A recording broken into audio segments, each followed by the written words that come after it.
सातपूर मनपा हद्दीतील राधाकृष्ण नगर परिसर आज अक्षरशः विषारी धुराच्या छायेत जगत असून नागरिकांचा श्वास गुदमरू लागला आहे. गेल्या 15 ते 20 वर्षांपासून सुरू असलेल्या वीटभट्टीने परिसरातील नागरिकांचे आरोग्य उद्ध्वस्त केले असून प्रशासन मात्र ढिम्म असल्याचा संतप्त आरोप स्थानिकांनी केला आहे. या वीटभट्टीत सर्रास खराब दर्जाचा कोळसा, जळके टायर, रासायनिक कचरा आणि दुर्गंधीयुक्त साहित्य जाळले जात असल्याचे परिसरात दिवस रात्र काळ्या धुराचे साम्राज्य पसरले आहे. या विषारी धुरामुळे लहान मुलांपासून ज्येष्ठ नागरिकांपर्यंत अनेकांना खोकला, दमा, त्वचारोग, घशाचे विकार, फुफ्फुसाचे आजार आणि हृदयविकाराचा त्रास सुरू झाला आहे. नागरिकांचे पिण्याचे पाणी आणि अन्नही दूषित होत असल्याने परिसरात भीतीचे वातावरण निर्माण झाले आहे. धक्कादायक बाब म्हणजे या गंभीर प्रकाराबाबत नागरिकांनी जिल्हाधिकारी, तहसीलदार, महाराष्ट्र प्रदूषण नियंत्रण मंडळ, मनपा आयुक्त यांच्याकडे वारंवार निवेदन देऊनही प्रशासनाने केवळ कागदी घोडे नाचवले. वर्षानुवर्ष तक्रारी करूनही कोणतीही ठोस कारवाई न झाल्याने नागरिकांचा संताप आता उफाळून आला आहे. स्थानिक नगरसेवक विश्वास आप्पा नागरे आणि माधुरी बोलकर यांना नागरिकांनी निवेदन देत तातडीने कारवाईची मागणी केली. तर सातपूर सभापती समाधान देवरे आणि नगरसेविका इंदुबाई नागरे यांनी हा प्रश्न महासभेत मांडण्याचे आश्वासन दिले आहे. मात्र आता नागरिक आश्वासनानंतर विश्वास ठेवण्याच्या मनस्थितीत नसल्याचे दिसत आहे. आमच्या जीवाशी खेळणारी ही वीटभट्टी 8 दिवसात हटवा, अन्यथा महापालिकेवर प्रचंड मोर्चा काढू असा थेट इशारा नागरिकांनी प्रशासनाला दिला आहे. यानंतर कायदा सुव्यवस्थेचा प्रश्न निर्माण झाला तर त्याला प्रशासनच जबाबदार असेल असा संतप्त इशाराही नागरिकांनी दिला आहे.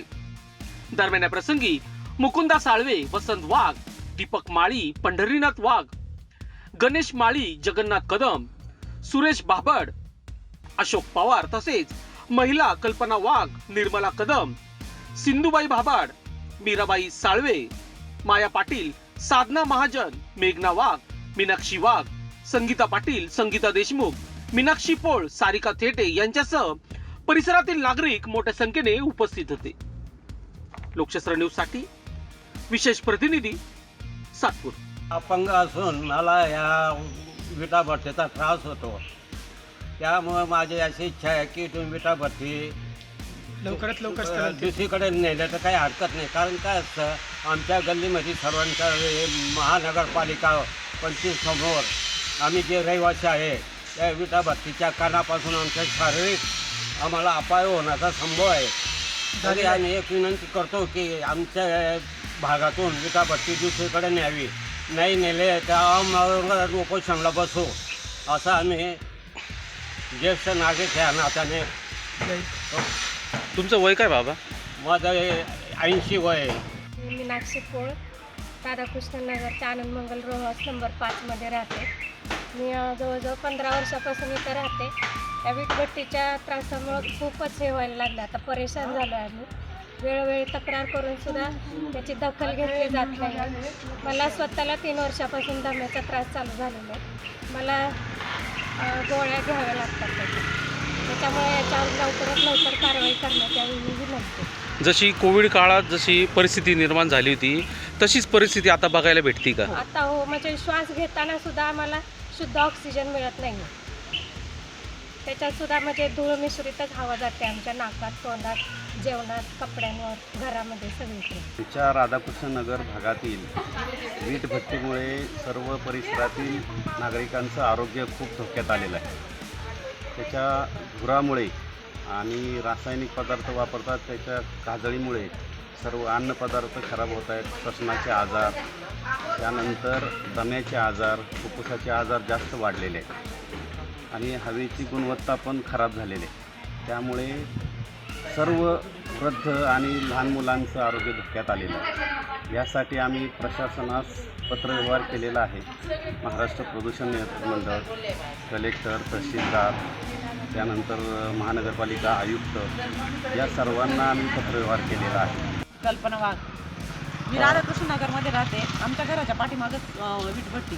इतका दूर येतो म्हणजे रात्री झोपताना तो नाकातोंडात तो कार्बन डायऑक्साईडच जातो, ऑक्सिजन तर काही जातच नाही आमच्याकडे. लहान मुलांना त्रास होतोय, म्हातारी माणसं आहे, सगळ्यांना कोणाला दम्याचा त्रास होतो, कोणाला डायबिटीस आहे, कोणाला बीपी आहे, लहान मुलांचे डोळ्यांना हे झाले, लाली येते डोळ्यामध्ये. परत खाण्यामध्ये ते विटाचं ते असतं ना भुगा, ते चाळतात ते लोक. तो सगळा भुगा आमच्या घरामध्ये जेवणात सगळ्यात जातो. गोविंदा तोंडवानी काय सांगाल? दमचा आजार आहे, ये बटीवाला बंद करा, माझं असं म्हणणं आहे. किती वय तुमचं? आमचं वय 80 आहे. आम्हाला या वीटभट्टीचा खूप त्रास होतो, 15 वर्षापासून त्रास होतो. आम्ही किती वेळा अर्ज दिला असेल, खूप वेळा, पण त्यांनी अर्जाला म्हणजे प्रतिसादच दिला नाही. भरपूर वेळा आम्ही त्यांच्याकडे गेलो, मोर्चा म्हणजे आता तर अक्षरशः मोर्चा काढायचीच वेळ आलेली. आणि माझ्या घरामध्ये गरोदर सून आहे, तिला 2-3 दिवसापूर्वी एवढा त्रास व्हायचा, असं घाई दवाखान्यामध्ये नेलं, इतका त्रास व्हायला लागला. या संदर्भात स्थानिक नगरसेवकांना आपण याची काही सूचना दिली का? हो दिली, सूचना दिली ना. नगरसेवकांनी काही पावले उचलले का? त्यांनी अजून काय पाऊल उचललंच नाही अजून. त्याच्यामुळे इतका त्रास होता. 2 महिन्याने आमच्या घरात लहान मुलाला किती त्रास होईल. आता वयानुसार सगळ्यांना त्रास होतो. इथं आजूबाजूला एवढा त्रास होतो, वर तर गच्चीवर मोकळी हवा घेण्यासाठी जावं तर इतकं डायरेक्ट गुदमारल्यावाणी होतंय. काय नाव आहे? प्रिया संकेत. काय समस्या आहे? ॲक्च्युली काय आहे ना, एक्झॅक्ट माझ्या घराच्या मागे ना वीटभट्टी आहे. आधी एक वीटभट्टी होती, नंतर 3 वीटभट्ट्या झाल्या. आधी आम्ही त्यांना वॉर्निंग दिली होती की तुम्ही वीटभट्टी बंद करा, कारण त्याचा वास एवढा होतो. प्रेग्नेन्सीमध्ये अक्षरशः मला श्वास घ्यायला प्रॉब्लेम होतो. गच्चीवरती फिरू शकत नाही, गल्लीतही फिरू शकत नाही. रात्रीच्या वेळेस जर बघाल तर सगळीकडे धुकं असतं, पूर्ण घाणेरडा वास असतो, पूर्ण लाल माती येते. लाल मातीने सगळं स्किन पण खराब होती आणि ते वासाने अक्षरशः श्वास घ्यायला गुदमरल्यासारखं होतं प्रेग्नेन्सीमध्ये तर. आणि बघायला गेलं तर त्यांना सांगून पण ते 3-4 वेळेस सांगितलं, वॉर्निंग दिली, गल्लीतल्या बायका गेल्या, नगरातल्या बायका गेल्या, तरी त्यांनी वीटभट्टी बंद केलेली नाही आहे. त्यामुळे ना लहान मुलं, म्हातारी माणसं यांना खूपच त्रास होतो. आणि आम्ही एक वेळ त्यांच्याकडे गेलो होतो 2 वर्षाच्या मागं, तर तेव्हा त्यांनी सांगितलं 2 महिन्यात आम्ही हलवू. पण आता 3 वर्ष होत आलं, त्यांनी काही वीटभट्टी हलवलीच नाही. आम्ही किती इंतजार करायचा त्यांचा, की वीटभट्टी इथून दुसरीकडे जावी, एवढीच आमची अपेक्षा आहे. महानगरपालिका असो किंवा इतर प्रशासन असो, त्यांना आपण निवेदन दिले, हो. मग याच्यामध्ये काही आर्थिक देवाणघेवाण झालेली असं वाटतं का तुम्हाला? काही हो ठीक आहे.